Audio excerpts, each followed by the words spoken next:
So, real story. So Greenville-Pickens Speedway, obviously I had my own house now. So it's a little bit further away. It's about 45 minutes away from me now. But where I grew up, Greenville-Pickens Speedway was probably about 25 minutes away from where I lived. And, obviously everybody knows the history of Greenville-Pickens Speedway. And the K&N Series, K&N Pro East was going to come there. And we go down there. We get tickets. My dad shockingly goes. My dad typically wouldn't go. And so we go. We do like the I'm trying to think who it was. Cole Witt started on the pole back in the Red Bull K&N Pro car. I got his autograph. There was a couple other nobodies. In that field was like Todd Gillan, Sergio Pena. There was a couple other ones. Lo and behold, who wins that race? A young guy named Darrell Wallace Jr., who I would later be a fan of and have no clue who he was, didn't even think to go down and see it because I didn't know who he was. He wins that race. I think a couple years. They used to run at Greenville-Pickens every year starting the year. Ben Rhodes won a race there like a year or two later. And this K&N? This was K&N Pro East. Wow. Back when K&N was still clicking fairly well. Yeah.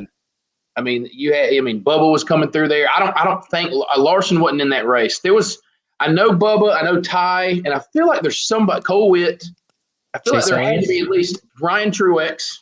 Okay. Chase was – I don't believe Chase was running. I don't think he would because I'd really be kicking myself then. I don't believe he was running back then. I know that's when Ryan Truex was in the old school white and orange number 00 and was like kicking everybody's tail in K&N. Well, okay, I got the number now. Yep. Yep. So that was classic. But anyways, here we are, folks. Welcome into NASCAR by the Numbers. We were having a nice little story time before we got on here. And obviously, we've got me, Will, we got Armany, the crazy man. And then we have a special guest this week. You remember from last year, he came on a couple of times. Ben, the NASCAR guy. And I've heard that is his legal last name, the Yes, NASCAR guy. Legal last name. Is that the last name, or is that the last name, or is part of that the middle name? It would be, the could be a good middle name. And the NASCAR guy, Ben NASCAR guy, I think the is the middle name now. So, Ben, before we get going, how has things been? How have you enjoyed the kickoff to the season? It's been great. Less weather than I think we've had last year in bad spots. So Daytona was a miserable experience last year. But we got it in at night. It was fun to watch. All three series have been great. The surprises that the season has given us has been interesting and a new way to start it for sure. Never in my time have I seen something quite like this with at least the winning aspect of things.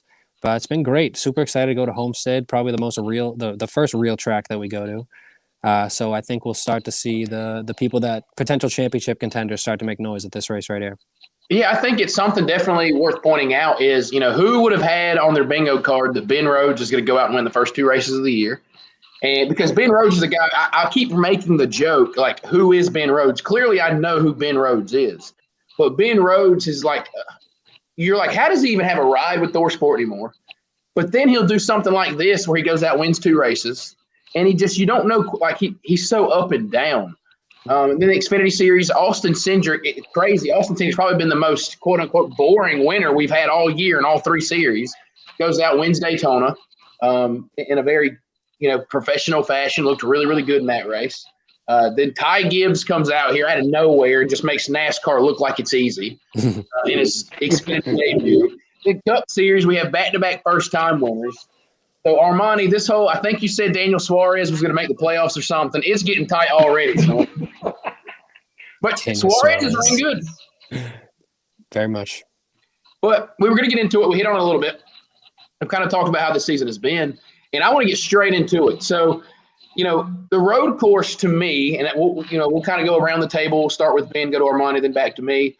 I think the road course was really, really good. I thought it was solid. There's some questionable things that happened in there. We'll probably talk about that through as we go. But we'll start with Ben, just focusing on the Cup Series race, the Cup Series Daytona Road Course race. What did you think about it? Did it impress you? Was it a better race than you were expecting? And do you hope NASCAR continues to go to the Daytona Road Course? I do. It was, it was messier than last year's was. For whatever, last year's race, I feel like everyone might have been able to try to figure out the track. What do we got to do to get to the end of this? And I think Chase just had the run. Great road course driver. I think he was destined to go to victory lane there. But this race past weekend was messy, and all three, even though we're just talking about Cup, they all seemed unprofessional at moments, but then equally as spectacular. Like the restarts were insane. Turn 1 is a mess, but at the same time, you want to see what's going to happen in turn 1. So I can't be sitting here hating on the track. And I do think it should stay on the schedule. I kind of like the Daytona Oval and then back to the Daytona Road Course. I think that's a pretty cool way to kick off each year. And I'd be down if they kept doing it. I think that the road course wave that's coming over NASCAR, I think, is a good thing, even if there's not 7 or 8 in the future, which could be too many, could not be enough. Who knows? But I think the Daytona Road Course specifically is here to stay. The prestige of the track, just the travel aspect of it is so much easier. Just instead of from going to Daytona to the West Coast or whatever they used to do. So I think it's here to stay. I really enjoyed the race. I thought it was a good show. Yeah. What about you, Armani? The Daytona Road Course to me is it's like either Atlanta or Atlanta before, or it's like Darlington. It can either be the best thing on the schedule or it can be one of the most dull. You got those races where, you got those runs where it's like, okay, why the hell are we at this road course? Why don't we go to somewhere else? Why don't we run 2 Daytona ovals? Then you got moments or races where it's like, man, I wish we could go here 3 or 4 times a year. So it's got that same vibe like Darlington does, where it's like, sometimes you got really dull moments, sometimes you got great moments. And again, you're going to have that all over NASCAR. But it's such a polarizing track to me, where it's like how good the racing is or how bad the racing can be. Now, keep this in mind. Last year they had the giant ass spoiler. This year they didn't. So that probably played into effect why this year was a better race than last year. Because obviously the drivers are more on the edge because less downforce. Yeah, I think Daytona Road Course, I'm kind of picky. I mean, aesthetically, it still looks weird. It kind of looks like we're creating a racetrack out of nowhere, even though technically, it's technically an internationally known road course. I mean, a lot of people from all over the country come to run at that road course. And, I thought it was a pretty good race. Last year was kind of boring and dull. It was just the excitement because we didn't expect it to be on the schedule. It was kind of on a whim. Wasn't even originally on the schedule and kind of got put on the schedule randomly. I'm assuming we're going to keep coming back here. I would assume NASCAR's not going to take it off the schedule. I think what they need to do is in the future, this is a unique way to keep speed weeks alive. And I say, hey, maybe in the future, Daytona 500. Next week we run the road course. Next week I forgot who I said said it on Twitter, but bring back the Battle of the Beach, but put the Cup Series cars, make a short track on the backstretch, and let's run a short track race right there in Daytona's back. Do whatever we got to do. Utilize Daytona for whatever you want to, and then we could you could have the whole first month of the season in Florida. Logistically, it makes it a lot easier for the teams to get back in the swings of a season because you're only going to Florida right down the road. You can get to every single place, Daytona and Homestead, right off of 85 and 95 and whatever interstate you choose to go through until you hit Miami, which is the worst drive in NASCAR history. And then, but back to this race. I'm a guy, I love calamity. Calamity very rarely happens in the Cup Series. I still don't know if I've ever really seen us have. I think the closest I've seen is the Roval restart when Keselowski and then half the field wrecked. And I know people are like, "Oh, you're just wanting to see wrecks." It's like I want to see something you don't see. You do not see the Cup Series guys ever out of their element. They're that good. They adapt. You look at the Roval. The Roval race, the first 70% of the race before the first time they were there, it was still relatively tame. You had moments, but at the end, everything picks up and stuff. And that's why I want to see a race in the rain so bad, because I know there's going to be calamity. Some of my favorite moments are going back and watching. I don't watch them anymore, but I remember watching them live. Was like when the Xfinity Series would go to Montreal and all hell would break loose. Robbie Gordon would wreck 3 people. Somebody come and get him. It's raining. They're all off the track. Patrick Carpente find a way to lose every single race. Marcus Ambrose would find a way to lose. But there was something happening everywhere, and that's what I want to see happen in Cup. But I thought it was a good race. There was a questionable call, so this will be the next thing. What did y'all think about the weather caution? Do you think it was something that was warranted? Do you think NASCAR should play it differently? Because I believe it firmly changed the direction of the race from that point moving forward. I mean, it probably was for the sake of entertainment. I can't lie. Even hearing the drivers in-car audio saying it's not wet out here. Like, I mean, if anyone should dictate whether there's a caution, it should be the person on the damn track. So if they think they're fine running in the conditions, and I don't think there was any documented team that took wet tires, so it seemed pretty useless. I mean, it's hard to say that they didn't do it for the sake of the race. And I mean, who was leading at that time? Was it Chase? It was Chase. So, and look what happened to him. Got spun. He's been leading all day. Yep. So I think it definitely opened the door for some entertainment, if you want to call it that. But I mean, there probably would have been an incident. They could have found another legitimate reason or more legitimate reason to throw a caution. But I feel like they found their window and said, "Screw it, we're going to pull the trigger." Yeah. What about you, Armany? I hated it. I don't know. Like, I don't. That's it. That's it. I'll be Yeah. I just don't like this idea. I just don't like this idea where it's like every race needs. I think every race should be good. I think you can even argue every race should be great. But every race doesn't have to have that pop moment. You're always going to have those races where it's like 90% of NASCAR races are honestly just, it was an all right race, good race.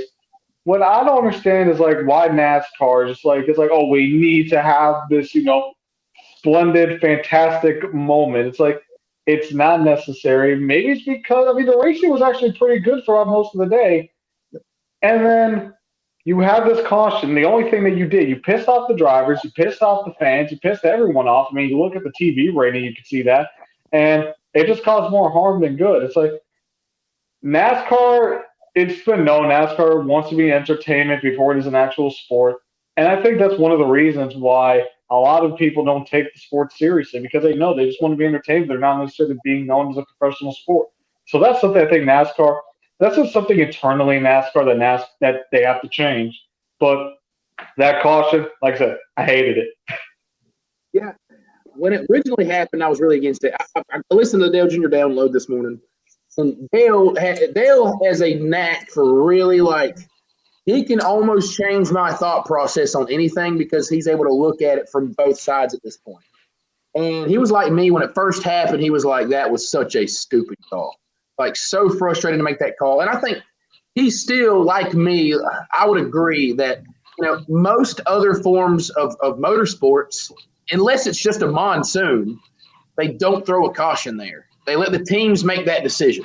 That's part of racing, on road racing, is you adapt to whatever is happening at that moment. Formula One, I mean, they just don't throw a yellow because it's sprinkling. That's up to them. That's part of the strategy. It's literally, Formula One does a great job maximizing the tire strategy. They talk about it the entire race, even dry tires compared to other dry tires. And, that was going to be something that we could all see it. We knew not one person was going to take rain tires. Now, Dale Jr. did swear me he swerved me a little bit because he was talking about, he talked to a handful of people that were at the track. He talked to some spotters, and they say that the TV didn't do it justice to how hard it was raining. Well, at the same token, I still feel like when the fans at home know nobody's taking rain tires, did we really need the caution for rain tires? Now, the one thing Dale Jr. did say that is really the best argument is they followed their rules. Their rules were, when it does this, we have to throw a yellow because that's what we have told teams we are going to do. And so in a sense, they followed their protocol. The protocol probably needs to change for the future, especially if we're going to have 6, 7, 8 road courses on the schedule, because eventually the stars are going to line up. Eventually, we're going to go somewhere, and it's going to start just raining mid-race. Now, I'm hoping I'm watching that day because I cannot wait. Eventually, it's going to happen. And there's moments where NASCAR by far is the number one motorsport in America, but there's times that in the grand scheme of things, it kind of looks like NASCAR babies their drivers. And that's one of those moments. Like, you think, I'm trying to think of a good name. You think Elio Castroneves or Juan Montoya is like, I need a caution right now. It's sprinkling. No. World-class drivers, go race. And I think the NASCAR guys will probably agree with you. I don't think Chase Elliott thinks there needs to be a caution. I don't think most of the field thinks there needs to be a caution right there. So it was questionable. It definitely changed the race. It damn sure made it an entertaining race. I think, let's be honest, the best part of the race was after that caution. Agreed. Things got aggressive. People were on the wheel. Kurt Busch is running the Baja 1000. Chase Elliott has to say, Chase, I don't know. Even me and a couple of guys at work talked about it. I have no clue how Chase Elliott saved his car like 3 times. Oh, greatest. Literally save of the century. I had it in my notes, but I deleted it. I'm like, I don't know if that'll ever be part of the topic, but save of the century. Oh, dude. I mean, I don't and here's another token of this. I don't ever want to hear that NASCAR is rigging these things for the most popular driver, because Chase had like a 2-second lead. No, he had started pulling back out on Christopher Bale, and Bale had caught with him, and then I think Chase was just kind of relaxing, and then he realized, all right, I need to pick up the pace, and then he picks up the pace right over again. It's like a switch he can flip on road courses. He's going, and then the caution comes out, and it ends up now. Chase ended up ending his own race, in my opinion. Some Chase Elliott fans don't want to admit that, but he pretty much turned himself. I can admit that.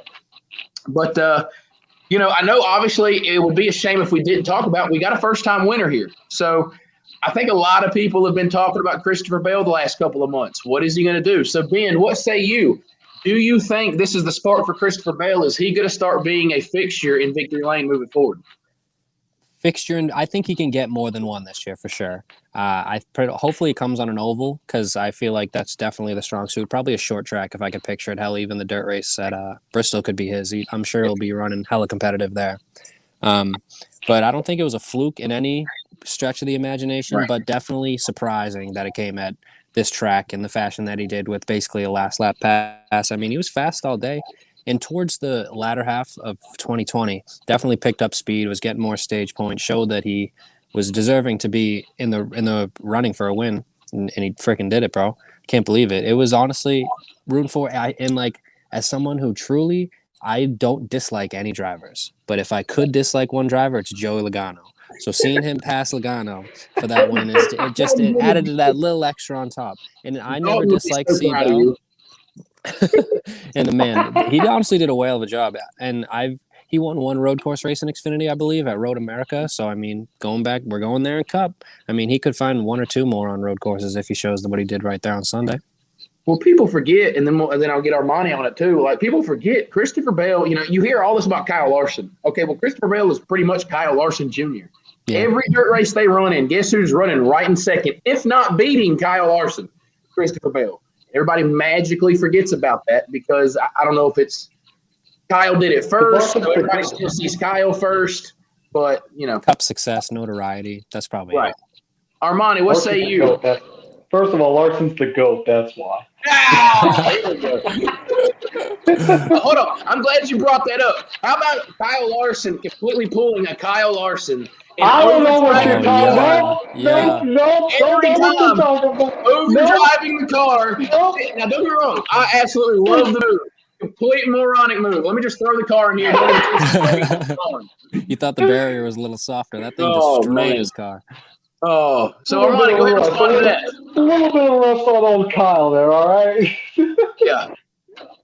Bell has always been a decent. I mentioned this back in 2019. Bell has always been a pretty good road course racer. When Cindric was winning all the road course racers, Bell was the one in second. He's always been right up there. So he's a very adaptable driver. He's good on the 1.5 miles. He's good on the short tracks. He's good on dirt. He's also on the road course. He's up there. Christopher Bell is probably NASCAR's most underrated road course racer, just because the stats are there, but no one just sees like, oh, hey, he's a really good road course racer. On his day, we saw it on Sunday. He could compete with guys like Truex or Hamlin or Chase. So it's not really that surprising for me to see Bell winning off the road course. I think I wouldn't be surprised if he's the second best road course racer along with Chase, and obviously Truex and Hamlin are going to be there. But another interesting fact about Christopher Bell, ever since he started his career in NASCAR's top 3 National Series, in his second season, he's always won the second race. He did it in trucks, he did it in Xfinity, he did it in the Cup. That is weird. Odd. That is odd. I'm surprised. If I would have known that beforehand, I would have picked Bell. Oh my God, yes, that's insane. That's really cool. I think you bring a good point. I forgot. I think Jim Utter very rarely gives you anything worth notoriety on Twitter, but someone I think you could have Bale is probably up on that list of underrated guys, because we always talk about like Michael McDowell. And Jim Utter tweeted out like a stat that was like, last year was Michael McDowell's first ever top 15 on a road course in the Cup Series in his entire career. So, like, everybody thinks Michael McDowell is this big road racer when he's not. I think Matt DiBenedetto is starting to fall in that same category. Every year we talk about Matt DiBenedetto is going to win a road course race, and he's nowhere found near the front at the end of these races. Christopher Bale is going to be a guy that I think you're going to have to watch. Martin Truex Jr. has become a great road course driver. Denny Hamlin has quietly gotten a lot better.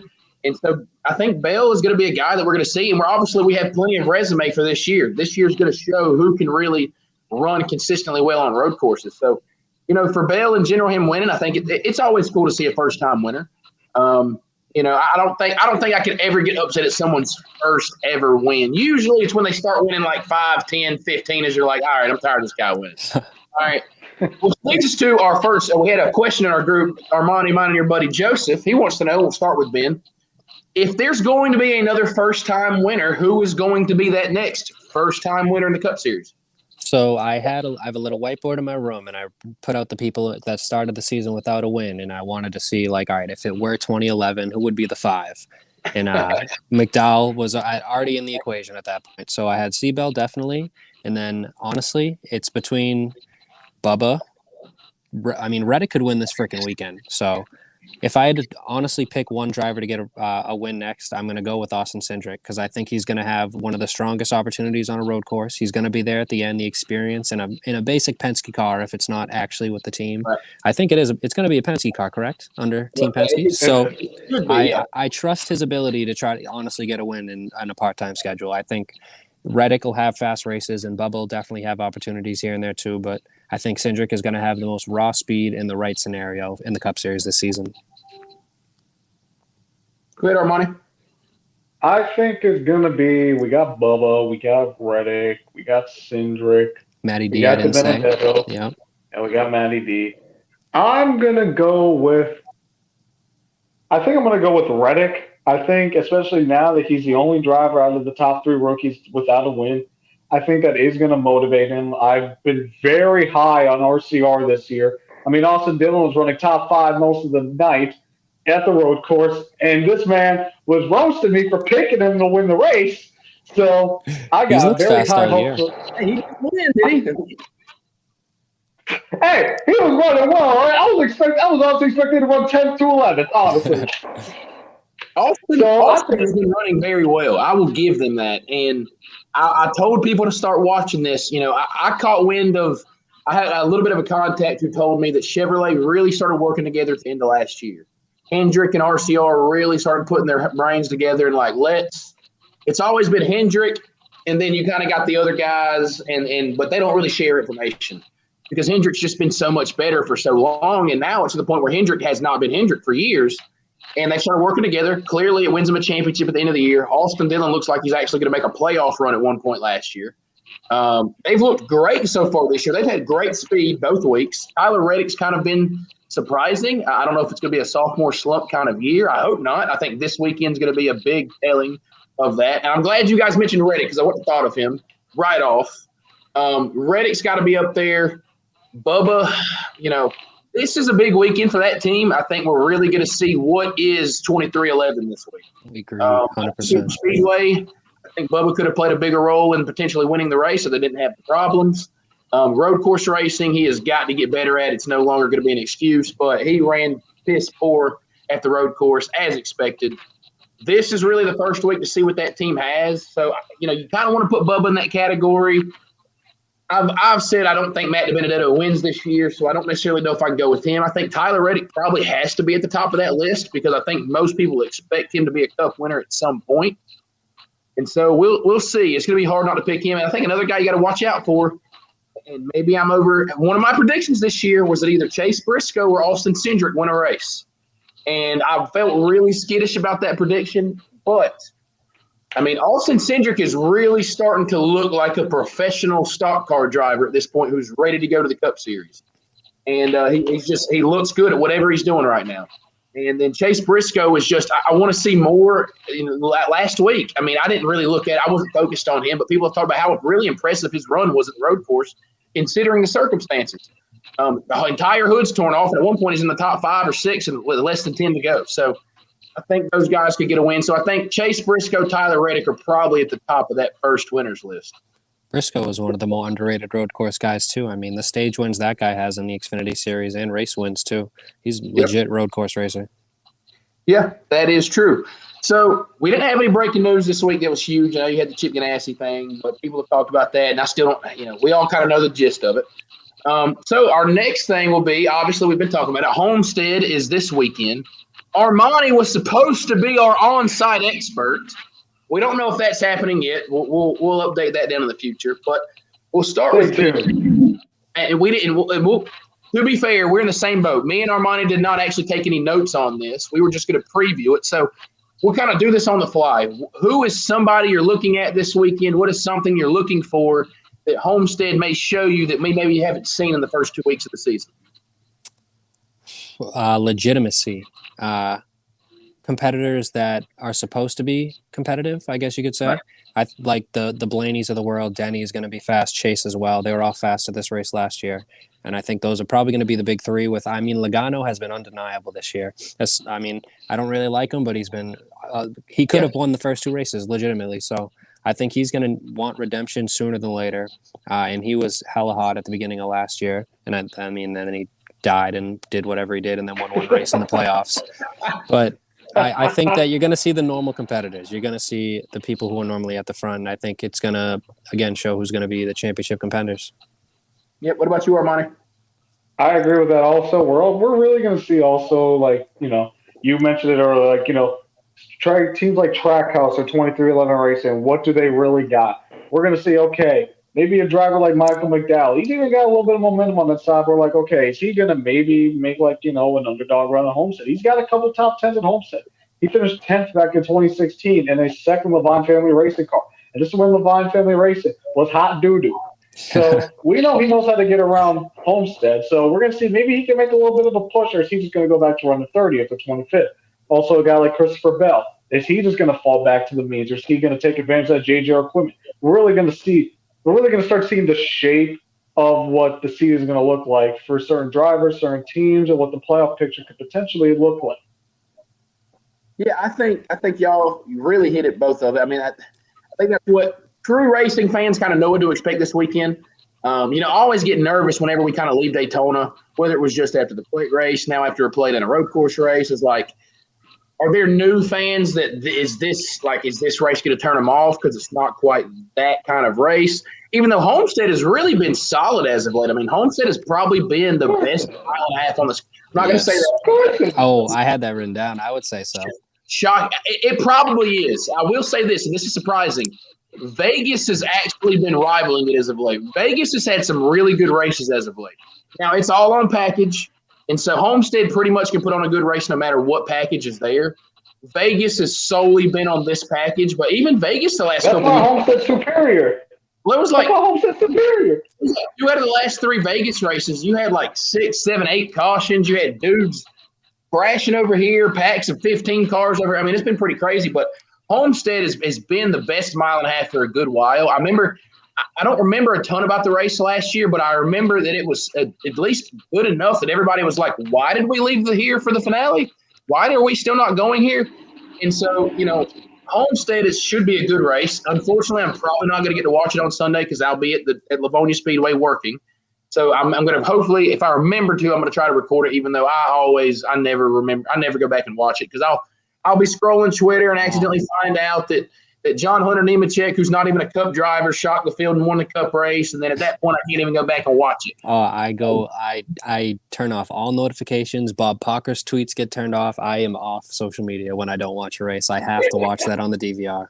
Yeah, that might be the new trick I need to try. But it should be a good race. But I think y'all hit the nail on the head of this is what I always tell. Whether it's Atlanta, the second race of the year, whatever that first mile and a half is, that is the race where fans that have been watching NASCAR for years know this is where the legitimate names pop up.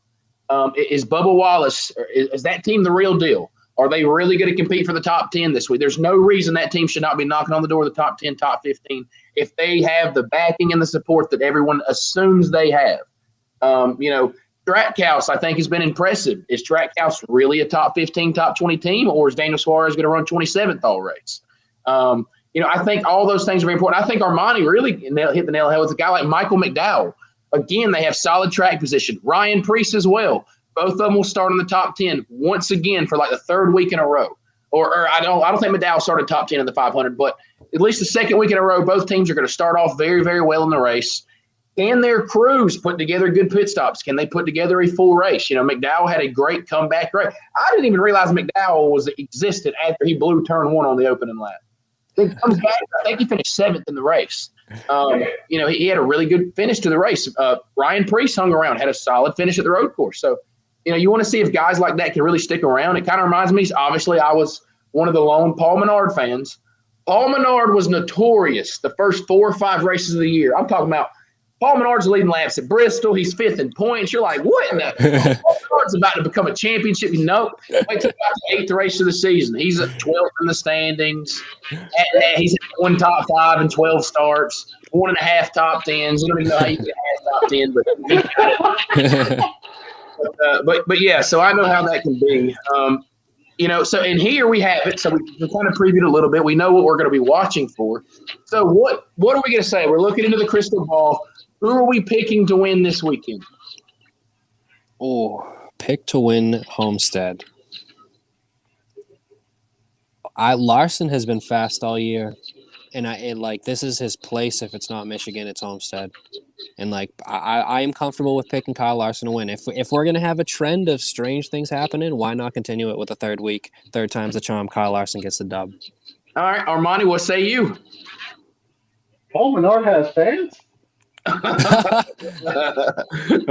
He does. I want to pick Larson, my boy Larson. Ben already picked him. I want to kind of keep the trend different. So.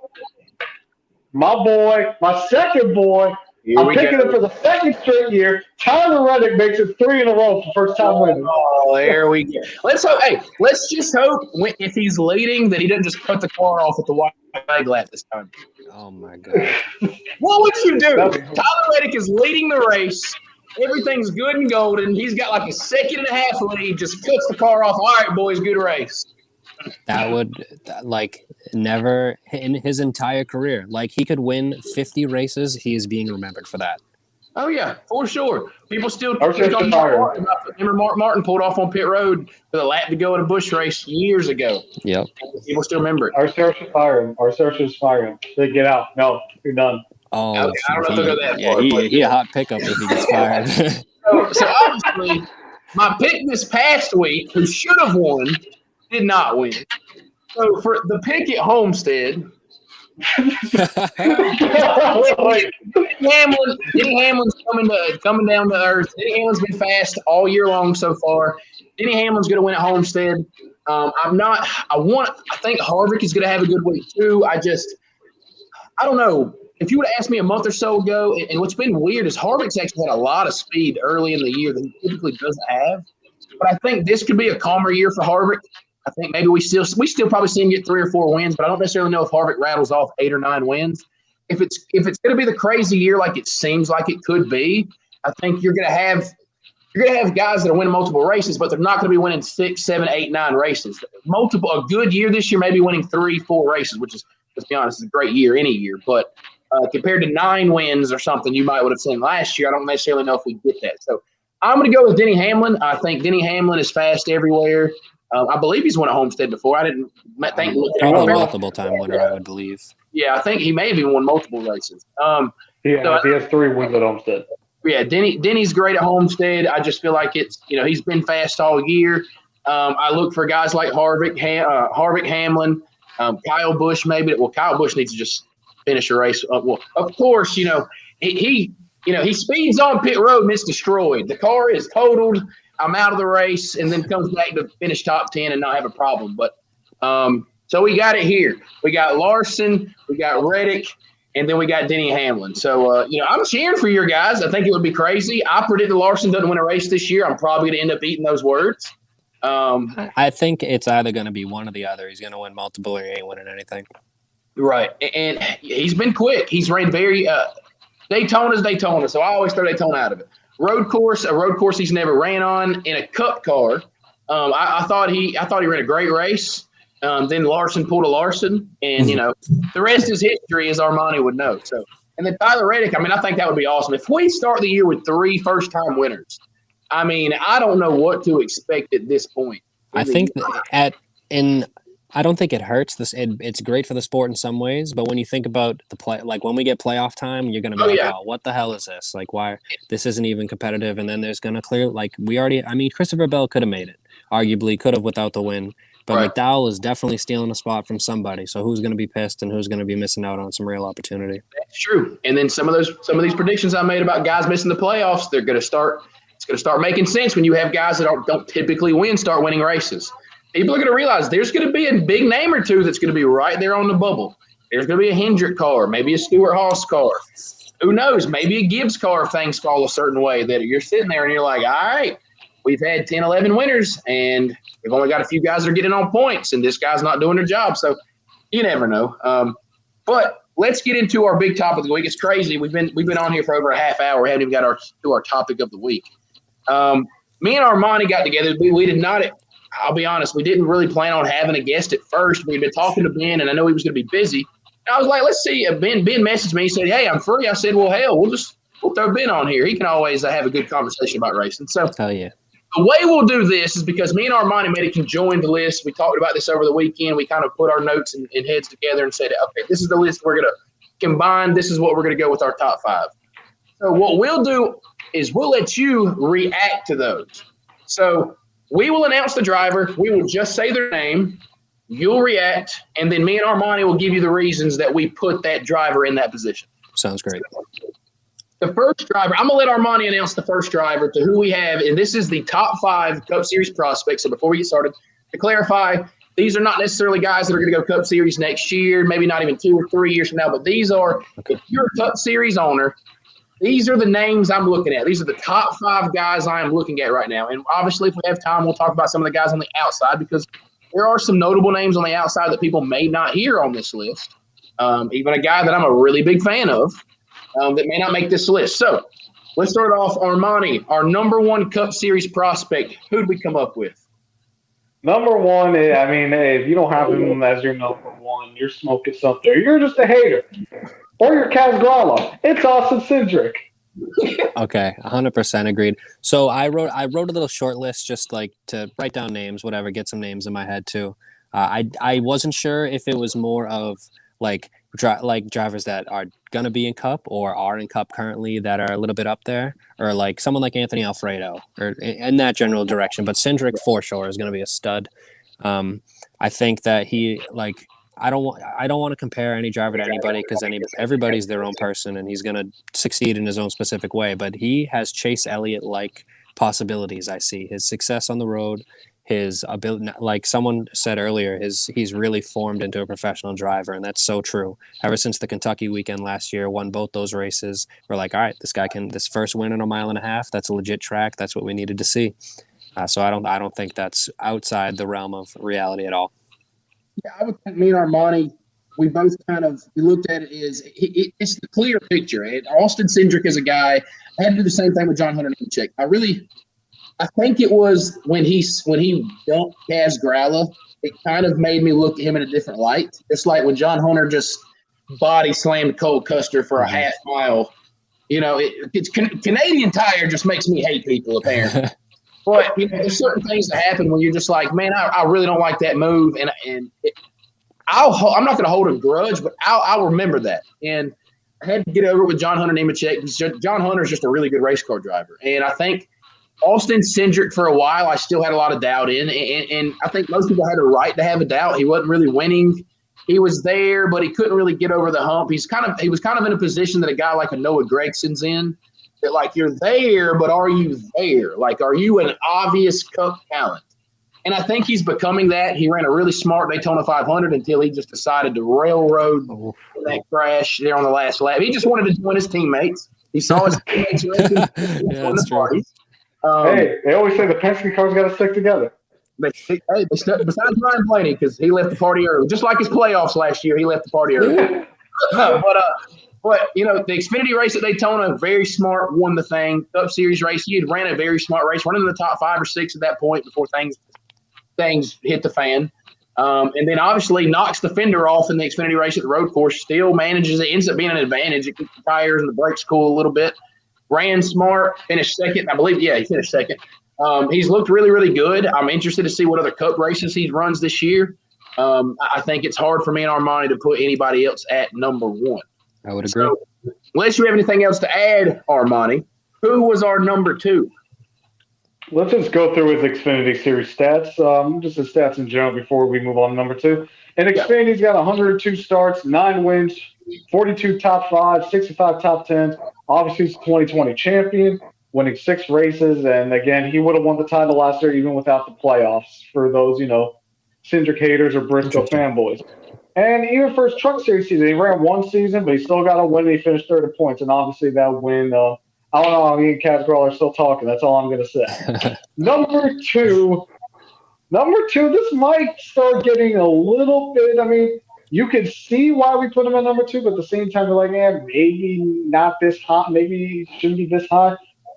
Driving the number 20, Joe Gibbs Racing Toyota Supra, Harrison Burton. Yes, I'm 100% in agreement. I think he is outside of Cindric, he is the next Xfinity driver that I can see 100% being a Cup Series driver. And I'm glad you touched on Gregson too. I'm not sure if he's to come, but I think that Harrison Burton is putting himself in a much more legit situation than he is.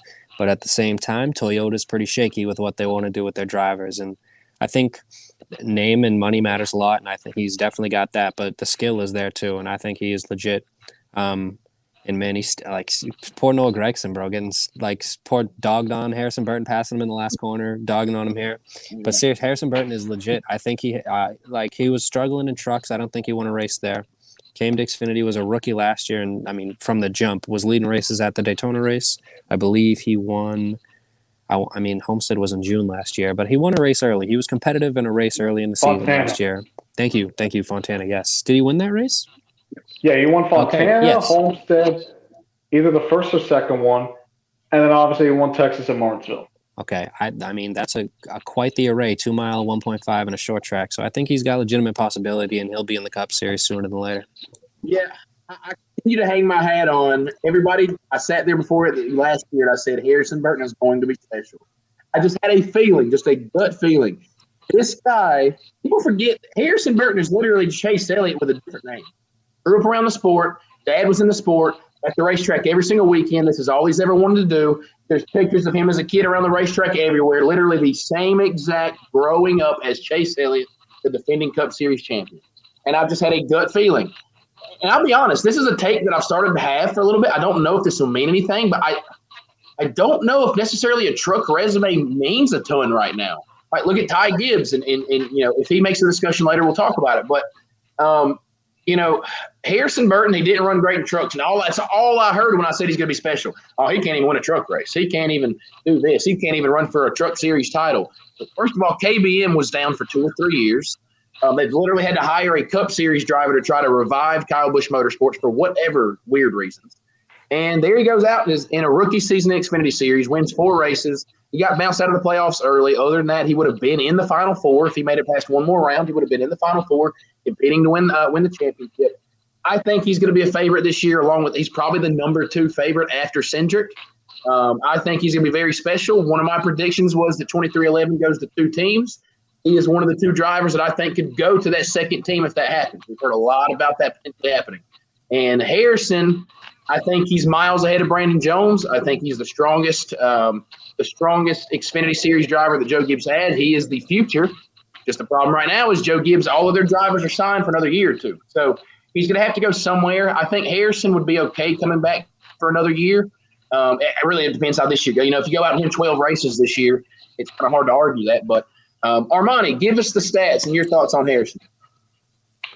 In Xfinity, he's got 44 starts, 4 wins, 17 top 5s, 29 top 10s. He finished 8th in points last year out in the first round. And then in trucks, he's got 1 season. Again, he hasn't won anything. But you mentioned it perfectly. Trucks really don't mean anything that much anymore. The style of racing with a truck compared to an Xfinity and Cup car is just so vastly different. Really, if you want to get in the truck series, you really use it more like if you're coming from K&N or ARCA, just to know what that more competitive, I guess, you learn it more like, okay, how to be competitive on the national stage, not necessarily for, oh, are you talented driving a stock car? I mean, one's a truck, one's a car. They should be fairly different anyway. I mean, the truck, I mean, they got the same engine. They're all basically, it's just more or less a spec series. I mean, yeah, you can argue the Chevrolet Toyota Ford, but they're all basically, let's be honest, a spec series at this point. Compared to Xfinity or Cup, where it is just so much vastly different. And you got a lot more veterans of the truck series, like, Matt Craftons, the Johnny Sauters, the Stuart Friesens. Not like Xfinity, where, yeah, you got one or two veterans, but most of the guys, they're just trying to make a name for themselves to get to the Cup Series. So just remember talking about Jesse Little about this, just the culture difference between the truck and the Xfinity series. And that obviously is going to play a lot to it when it comes to, your types of driving. So Harrisonburg's truck series stats, I mean, compared to Xfinity, I mean, it really is a no-brainer. I mean, honestly, if you're good in K&N, you'll probably be good in Xfinity. Also, random thing I just got from one of my buddies. Apparently, Hayley Deegan's running in South Carolina tonight at Dirt Track. But, anyways, not one of the ones I looked at clearly because I would be there if I was working. Yeah. Apparently, they're having a race tonight at a place called Travelers Run Speedway, and she is there. It was like a big pay-per-view thing going on there. Anyways, but yeah, I would agree with that. We'll see. Speaking of Hayley Deegan, we'll kind of see. Is the truck really her kind of deal? Obviously, the Cup Series, you run cars. So, speaking of Xfinity Series, Armani, this guy has real recently jumped high on this list. So, tell us number 3. Number 3, our most recent Xfinity Series winner, keeping it with the Toyota theme, Ty Gibbs. When's his next race? Because I know he got announced for 14. Do we know the exact race it is? No, I don't think he runs this season. I want to say Atlanta. It may actually be it.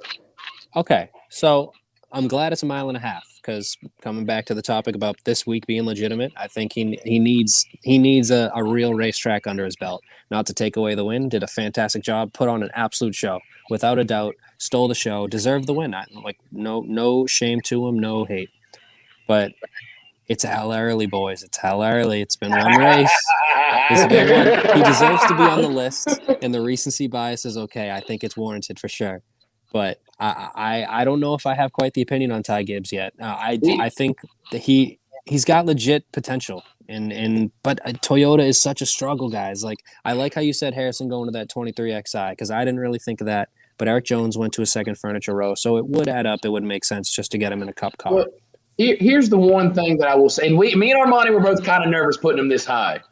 But when your last name is Gibbs, I'm fairly certain you're going to run for Joe Gibbs Racing itself. Yes, 100%. You're going to run for Spire. A lot of it depends on what happens. And who knows, maybe the rest of the year, because we went and looked at his ARCA stats, or was his truck stats. No, this is a different driver. Never mind. Thinking of somebody completely different. Armani will read off the stats that Ty has, and Ty has been pretty impressive. In the lower rank. Again, stuff like ARCA and ARCA East and West, they're their own. We all know they kind of take that with a grain of salt a little bit. I think it's going to be a situation where he could potentially get rushed. He'll probably full-time Xfinity next year. I have a weird feeling that Martin Truex Jr. may not be around much longer. I think he might be ready to be gone. And so I think maybe 2020 – I'm going to say 2023 because I think that's when the next seat is open anyways.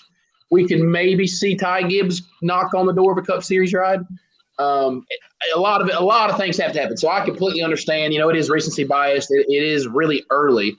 But I think one thing you also realize is when your last name is Gibbs, you're probably going to be in the Cup Series more or sooner than later, if you will. As long as he already has more NASCAR wins than Daniel Hemrick in the same equipment. So, I love Hemrick too, and that poor guy, he needs a win so bad. Yeah, and we'll see. So Armani, how do you feel? Me and you were both a little nervous putting him this high. But read off the stats and tell him why you think that. Let me read. Yeah, so in ARCA, he's got 28 starts, 8 wins, 20 top 5s, 24 top 10s, and an average finish of 4.8. His ARCA East stats, he's got a win, second in points, K&N East, blah, blah, blah, blah, blah. What really surprised me about Ty Gibbs is that he's a part-timer in ARCA for most of his career until this year, but he's still beating the veterans of the sport in ARCA, like Michael Self, like Hayley, and then Hayley Deegan only ran 1 year, but I'm going to include her anyway. Hayley Deegan's, the Brett Holm, these drivers who have run ARCA way longer than him, and he's still kicking their ass. That's just how it is. So the talent is there. Yes, ARCA is about as competitive as going to your local K1 speed or extreme go-kart track. We get it. But you could just see it. 24 top 10s and 28 starts. 20 top 5s. 8 wins. To be fair, imagine going to K1 speed with a cart built by Todd Gibbs Racing. That is a little bit of a difference. Equipment matters too much. Equipment matters. This is a harsh statement, but this is what I came to. And I think this shows me why I have confidence in Todd Gibbs. This past weekend, we saw the difference between Todd Gibbs and Todd Gillan. I called out Todd Gillan being a potential flake 2 years ago. I did not like what I saw. He was in Bill McAnally racing for 2 years. He wanted everything. He started on the pole every race. He won every race, led every lap. And what has he done since then? He's fizzled out. I know he won the truck race, but he's no longer there anymore. I don't know what his path looks like. Todd Gibbs goes out, looks confident, goes out and wins the race. Again, it's early. We know it's early, but when you got the last name that he has and you have the attention he's just gotten this week, this kid has already become his next race. He will be a vocal point of the race. Can he do it again? And if he has a couple of good runs this year, it's gonna be strong. So unless you want to add anything, Armani, I think we've got Todd Gibbs wrapped up. Who is our number 4? Now, mind you, our number 4 is put behind Todd Gibbs. Number 4. Our only Cup Series winner on our list, Justin Hayley. I like Justin Hayley. I didn't have him written down because I had a couple other names that I liked a little more, but Justin Hayley's legit. Could it be similar to Ty Gibbs winning his Xfinity race? Could Justin Hayley be a bust in the Cup Series after getting that dub? But total different circumstances. Ty Gibbs actually earned a victory. Sorry, Justin Hayley, you didn't really earn that one, but maybe there's more to come. I think if he wants to stick with Spire, that's going to be interesting. That I don't really like. The small team thing in NASCAR works every so often. We have your Furniture Row Racings. It's not going to be every small, not 23XI Trackhouse, and not all these small teams are going to be competitive one day. That's what you hope, but it's just unrealistic. So I don't know if Colleague's going to make the jump. I think if he sticks with Chevy, Hendrick's too young right now to really swap a seat unless they're dissatisfied with the performances of Byron or Bowman. Or even if Larson just doesn't cut the bill, who knows? But I like Justin Hayley. I think he has legit potential, and he even last year was, I would say, a breakout year for him too, in the same way it was for Cindric a little bit, except not with as much power. Was competitive just about every week. When he has teammates, that boy is going to win a super speedway race, undoubtedly. That he is just fast, knows what to do, and I think the aggression that is taking over NASCAR and just I don't give a shit, I'm going to pass you right now, I'm going to go for this win. I think that's kind of taken over the younger series, and then the younger drivers are coming up having different tendencies. And I think if he has the tendencies to be aggressive and be at the front, and I think that's going to bode well for him in the future. Yeah, I'm not being huge on Hayley. I like Hayley, but I would be perfectly fine if he was not on this list. My only problem I have with him is he looks into about every win that he falls into. Remember the Truck Series? I think his first 2 Truck Series wins, literally the leaders wrecked each other. And I remember the Canadian Tire, Gregson and Gillan got into it. Justin Hayley drives right around and wins the race. In the same way, is Ryan Blaney the Justin Hayley of the Cup Series? People give me grief about hating on have success. Blaney. People will find success in the ways they do, but I agree. Wrong. There is an element to being in the right position at the right time. There is an element to that. There's 39 other guys that could have been in that position to win that race, and they weren't there. But every single one of his wins comes in a unique opportunity. His Cup win, rain-out race. I think all of his Xfinity wins are all on super speedways. Don't get me wrong, super speedway racing is definitely a thing. But didn't he win one of them last year because his teammates wrecked each other? Yes. He's always – and don't get me wrong, it's notable that you're in 3rd or 4th or 5th every time. But when are you going to – he hasn't went out and won a race on his own. It's a good observation. It's just he hasn't done it. Now I will say this. To a token, I still don't know how good colleague racing is. When Blake Cook was there back in the day, I think most people knew Blake Cook was part of the problem. But, great guy, he just isn't Justin Hayley even to that extent.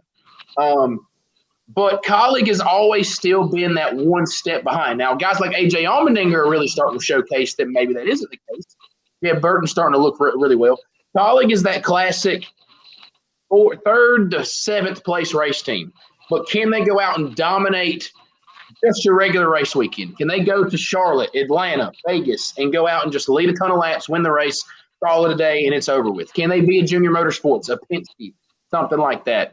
And I think that's what holds me back with Justin Haley a little bit is everything is kind of luck. And don't get me wrong, drivers with luck. Michael Waltrip won 2 Daytona 500s. Luck is a great thing to have, but I think there's a lot of other guys that are on this list that their skill is going to get the Cup Series win, not them happening to be at the right spot at the right time. Armani, what say you, and what do the stats look like? Future Daytona 500 champion Justin Hayden. Probably. Yeah, not out of the He's got 2031 Daytona 500 champion Justin Haley. Keep the decade long thing going. All right, yes. All right, so he's got obviously about one Cup win, the greatest Cup win of all time, in 3 starts. So he's 33.333%. Greatest winning percentage in NASCAR history right there. His Xfinity Series stats, he's got 71 starts, 3 wins, all on super speedways, 14 top 5s, 42 top 10s, finished third in points in 2020. And his Truck Series stats in 51 starts, 3 wins, again, third in points in 2018. And then he's got 16 starts in ARCA, 3 wins, and 12 top 10. 3 is a popular number with that guy. Mm-hmm. I think 3 for Dale. 3 for Dale. That's damn right. He's legit. I think he'll be in the Cup Series, but it's just a opportunity is my issue with Justin Haley right now. The opportunities are slim, and I think you gotta do what Chase Briscoe and win 9 races, or Cindric and win just a bunch load of races. Back to another prediction I had. Inspire could throw a loop in this, but one of my predictions is that Kylie goes full-time Cup racing next year. They've been flirting with it. It seems like he's a guy that really wants to be in Cup ownership. I mean, they've started fielding a couple of cars. I think this year they're dipping their toe in the pool, and the next year they'll jump in full, and Justin Haley will be their driver. So that's what my prediction is. Not a bad prediction. With that said, I did determine what we're going to do is after we give out number 5 in just a second, we'll reread the list just quickly. And then I'm going to throw out a couple of names that we didn't have made this list, but these were kind of the first few out, and we'll kind of discuss who we would pick out of this list. But before we get there, Armani. Now, this is another guy that people could argue maybe we're a little jumping the gun here, a little early. But Armani, number 5. Number 5, a driver I'm personally very high on. I think once he gets to where he's going to go, he's going to smash it. Out of everyone here, I think I'm the most high on this driver. Number 5, Sam Mayer. He was almost on the short list. He was almost there. Again, another driver that I haven't seen much of to really base what I feel. I mean, opposite of Justin Haley, the opportunities are here for this guy. So I mean, he's going to be in a bomb car in the Xfinity Series. He's going to be running full time once he's the correct age, right? Yep. So once he's there, I mean, the Bristol is his track. I remember when he won there in the trucks, he said he won a couple ARCA races, whatever it was. He's a short track guy. So I think it may take a couple more years than the other guys that we're talking about, just because literally the lack of it being in a car. And I'm glad that we're going, because I wanted to say that the prime of a NASCAR driver is unlike any other sport. It's 5 to 7 years past what any other athletic prime is. So to be talking about these 18-year-olds that could be busts in 5 years, but then freaking Kevin Harvick in another 10. So I think he could be one of those drivers that if he sticks around, the opportunities are already coming. So as long as he keeps his name in the top 5, I think he'll find his way to the Cup Series as well. Not a bad choice. So me and Armani, again, we know it, but it's early. But that's the point of this list is who are the guys that you're looking at right now? And, this is another guy. Now, his ARCA, K&N, late, whatever you want to call it, his resume there is actually very thick. But on the national level, we haven't seen him a ton. His truck starts, we did look at the finishes there. Some of those did bother me. Obviously, he did have the win at Bristol. I think this is a guy, I hang my hat on the Bristol win, and I also hang my hat on the fact that Dale Earnhardt Jr. is putting you in his car full time for the second half of the year. And he could have had Cup drivers in this car. He could have had an all-star car. To me, you've got to have maybe I bite too much into what Dale Earnhardt Jr. thinks about the sport and thinks about drivers, but he's someone that I hold his opinion very high. Agreed. Me too. Driver's got talent. I'm going to tend to think a driver has talent. So, I think he's getting put in that number 8 car for a reason. I don't think they're just going to put anybody in that car. I think I would not be surprised if he won an Xfinity Series race before the year is out. We will see. Obviously, we got to get there first. But Mayer is a kid that, I don't know where he could go down the road cup-wise with the age of Hendrick. And, that's still potentially years away before we get there. But Sam Mayer, definitely number 5 for our list. Armani, tell us what the stat book shows. All right, so when 10 Truck Series starts, he's got 1 win coming up Bristol, 2 top 5s and 2 top 10s. When you read that out, that surprised me. Mainly because I thought he had less Truck Series starts, honestly. Yep. In ARCA, he's got 23 starts, 5 wins, all coming in 2020, and he finished 7th in points last year, even though he missed 7 races of the season. So 13 out of 20, 7th in points, pretty solid. And in the ARCA East, 2020 champion, 5 wins and 6 starts, an average finish of 1.2. And in the West, he's got 2 starts. He's got a win there. East/K&M, whatever. He's got 12 starts, 4 wins. He's the 2019 champion. So that's the thing I like about Sam Mayer is like everywhere he goes, he just ends up winning. Like he always wins. I remember like sometimes I'd be going like on Twitter or Instagram or whatever, and every time I hear something about Sam Mayer, it's Sam Mayer wins. Sam Mayer finishes 2nd. Sam Mayer wins like 3 in a row. So he adapts very quickly with the limited, obviously with the stats here, with the limited amount of seat time he gets. He takes advantage of it. He wins. That's why I'm so high on Sam Mayer. I think he's going to do wonders because, I think he's running. Oh no, he's not running ARCA this year. No, like you said, he's going to be running the second part of the Xfinity Series schedule when he turns 18, and he's going to run it full time in the 8 car next year. I think Sam Mayer, he's going to be a championship contender next year. I have very high hopes for Sam Mayer. Yeah, I think he's got a lot of potential quick. Now, obviously, there's names here that people may be wondering where are they at on this list. We've had our top 5: Austin, Cindric, Harrison, Burton, Todd Gibbs, Justin Hayley, and now obviously Sam Mayer. Now, before we do this, I do want to know, Ben, who was on your short list that we didn't hit on? One of the big ones. I like the youth movement that you guys chose, but I think Austin Hill is someone who's legit, someone who sticks around in the sport, who even if they drive for small teams, find ways to win. I feel like Ryan Truex is another person who's kind of found a way to stuck around, but not nearly as competitive. But like people like Austin Hill and Chastain's made it there. Brett Moffatt is another driver that just wins and sticks around and is building their resume and building themselves legitimate opportunity in the future. So I think the older group of the up-and-comers, I think, are the real ones to watch for. Because like I said, if a driver's primes when they're 33 to 37, that's 5 years before Ty Gibbs, Sam Mayer gets there. So that's kind of the direction I went. Moffatt's intriguing. I don't know if you listen to Door Bumper Clear, but I listen to Door Bumper Clear every week, the Spotter podcast. Gotcha. And they talked about Brett Moffatt apparently has a huge beef with GMS racing. Apparently he wrecked 2 or 3 GMS trucks this week, like on purpose. Interesting. It's a full beef. Like he hates GMS. I don't really get it. He's kind of handling it. I'll be honest. He's handling it kind of like a teenager. Pretty dumb. I think Moffatt is a guy that's going to end up being more of a trucker. Maybe Xfinity with Our Motorsports next year. They should have went for points this year. Agreed. 100%. Moffatt in a good ride, I think, could make a lot of noise in the Cup Series. But I think I don't know how old he is, but he feels like he's too old already, which is crazy to think about. And I think some of that lower series stuff and beefs and rivalries, a lot of Cup owners don't like stuff like that. They don't like people going out and just tearing people's stuff up. Austin Hill is weird, too, because he's such a conundrum driver. He's still really young. Well, he just has that Truck Series vibe.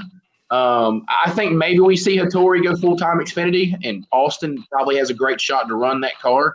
Maybe one day we see him make Cup. It's just weird. Some guys, you have that feeling they're just not Cup guy, like Matt Crafton. Mm-hmm. You never felt like Matt Crafton was a Cup guy. He's always kind of stuck around the Truck Series. Drivers like that. So, we'll see. I think Austin Hill's definitely talented. He's been a lot better than I thought. I thought Hattori made a terrible decision when they put him in the truck. And he's done great. I mean, he's done a great job for them. He's proved a lot of people wrong. Here is the first 4 me and Armani had out, and then we're gonna end the show off after we do this for a couple of minutes. So I'm gonna read you the 4 guys and a little bit of the reason, and then we'll all 3 go through and pick one guy out of these 4 that we would put number 6 on the list. So I have my personal favorite, Noah Gregson. I love Noah. I love his personality. I do think he gets to the Cup Series somewhere, maybe not for a big-time team, maybe like a JTG. Armani really put that idea out there in the universe as well. A Chevrolet, Hendrick, Alliance sort of team. His personality is great. I think he does have some money behind him, which always helps. But he's got a lot of growing to do. I love the fact that he is who he is, but who he is still sort of holds him back as a race car driver a little bit. There's still a lot of youth inside. And it's been a rough start of the year for him so far. He should have rebounded and had a top 5 or 10 finish at the road course. He did a great job staying patient and coming back. But Noah still has some quirks to him that he's not the polished Austin Cindric. He has great moments. Just look at Homestead last year. I didn't get to watch him last year, but I heard he should have won both races, lost both races. We'll see if he can gain a year of experience. Can he put himself in a position to go win? Sheldon Creed was someone Armani had mentioned. Sheldon is really weird because it's like I still don't look at him outside of the truck series. But Sheldon is probably a guy that is going to eventually get opportunities to get up through the ranks. And obviously, as talent, he's the defending truck series champion. Kaz Gralla, he's going to have to find something full-time eventually. I don't think he can do these kind of part-time gigs and part-time your way to Anthony Alfredo did it somehow. But, I don't know if Kaz Gralla ever – I think Kaz wants to run with good opportunities. I don't think he's going to be the first guy to just dart to a Cup ride. So that's why I think he may take a little bit longer. And then a guy that I put on the list personally that I'm very high on is Zane Smith. I think Zane Smith, he ran very well for Junior Motorsports in his part-time stint a couple of years ago. People forget about that he ran part-time for Junior. Not sure what caused that relationship to end. So I'm hoping it's nothing bad. I'm hoping it's not something that prevents him from maybe going there in the future. I think Zane Smith could be a very, very good eventual Cup and Xfinity driver. So out of the 4, Gregson, Creed, Gralla, and Zane Smith. Ben, who would you take out of those 4 to put a Cup car? Realistically, I would say Zane Smith as well. He was one of the few that I had written down. I agree that the truck season last year was phenomenal, and he did run competitive in the 8 car that he wrote for Junior Motorsports. I'm a big Kaz Gralla guy. Literally the only driver from Massachusetts. I got to root for him. I got to support. But I agree that another driver where the opportunities might not align. I see him being kind of in the developmental type process, like kind of how Bowman was with the 88 for a while. If he stays with RCR in their program and maybe can run a couple full Xfinity Series seasons or something like that. But I would Zane Smith out of those 4, 100%. I think the youth movement is real, and I think that he can move up the ranks faster than all 4 of those guys for sure. What about you, Armani? I agree with you. Zane Smith, again, every other driver. Gregson's still too raw. He needs to polish himself up. Gralla, he needs to run full-time. Creed, I feel like Creed and Zane Smith in the same light where it's like they probably got the talent to run in the Xfinity Cup. You feel like they're going to get stuck in the truck series, so they got to make something happen to, get out of there. They got to find some ride that opens. So, but same thing with Zane Smith. I was very impressed when he ran the 8 car. I thought that was a mistake. That was like, why are you putting him in the 8 car? And he ran, I think, got 7 top 10s out of 10 starts. So, 7 or 14 starts. Very impressive. Obviously, he goes out Rookie of the Year, wins suddenly 2 or 3 races in the truck series. So, Zane Smith, kind of like Sam Mayer, very adaptable to his situation. So, I'd probably pick Zane Smith. No love for Noah Gregson. Love for Noah Gregson. And I would love. I normally don't really have an Xfinity or Truck Series favorite. I just kind of watch. There's drivers I lean towards. For a few years, I was leaning towards Kraft, and I've kind of went away. I mean, I like Matt, but I don't have a Truck Series favorite. It'd probably be Zane Smith in that sense. I'd really like to see Hayley Deegan win a race, but I'm not. You're not going to see me buy anybody's hats and T-shirts more than likely. But Noah has been a guy. I even liked him when he was at KBM, and I'm not a Kyle Busch hater. I just don't tend to follow Kyle Busch Motorsports drivers.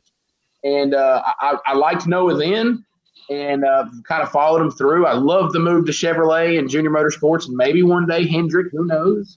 I don't know what it is. He's definitely grown since his first year.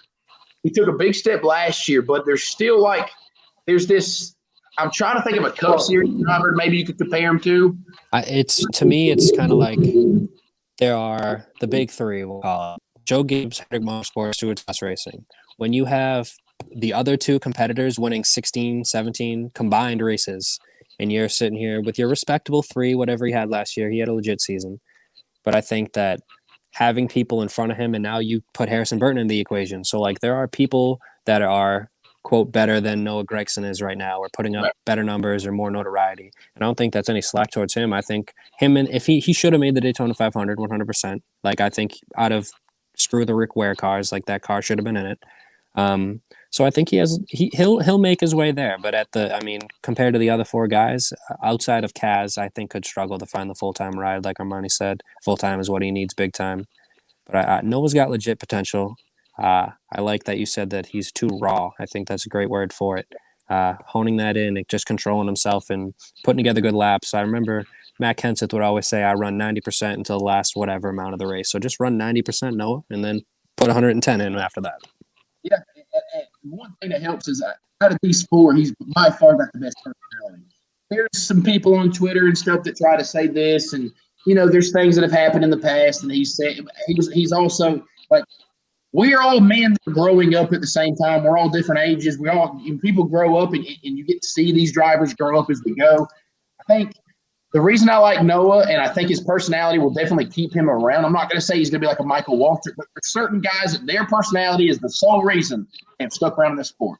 And I do think Noah's skill is also going to help that, but his personality is probably going to be the firm thing that keeps him around.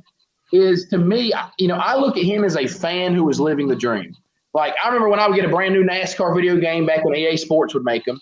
And it's like every new detail, you're just in awe of, like, they got this paint scheme and they got this track and they got this. And, like, I feel like Noah is that, but in real life. Like, I'm going to get to go to the Daytona 500. Like, he missed the Daytona 500. He thanks all the safety workers because he never knows if he'll get to run a cup car again. Like, moments like that a lot of people will take for granted. So, but here we are. We've been at it for a little over an hour. Great conversation. Obviously, every time Ben comes in here, we knock it out of the park. Hell yeah. So, we appreciate it. Again, I'm probably not going to get to watch any racing this weekend from the NASCAR side of things because I'll be at the dirt track. But at least I always justify if I'm missing a race because I'm working at a race, I think it kind of cancels each other out. You're on the right track. I'd say. That's how it works. Yeah, that's how it works. So, well, you have it here, folks. Appreciate everybody sticking through with us. We've been at it for a while. Obviously, is it at Ben the NASCAR guy? Is it? It's just yes, just simple as that. Simple as that. And I've been keeping up with it. Like, you've been picking up some steam as of late. I see a lot of people. I appreciate that. With the retweets, the likes, the good conversations. That's something that I've always wished I could be better at. I think I found my lane. I stick to the opinion stuff and do that. I think everybody has their own lane. You've done a great job with, like, sparking the conversation as of late, and I think it's great to see that. You've kind of started creating your own little lane in there, and I think that's awesome. I appreciate that. Thank you. We noticed it, man. So, I'm sure we will have you on again at some point this year. Literally anytime, boys. Literally anytime. I'm down to talk. And obviously, Armani, this week he goes with Tyler Reddick. At least he didn't pull a rabbit out of the hat this week. Hopefully he finds a way to get to Homestead. We'll see it. Yes, hopefully. Please. And to be continued.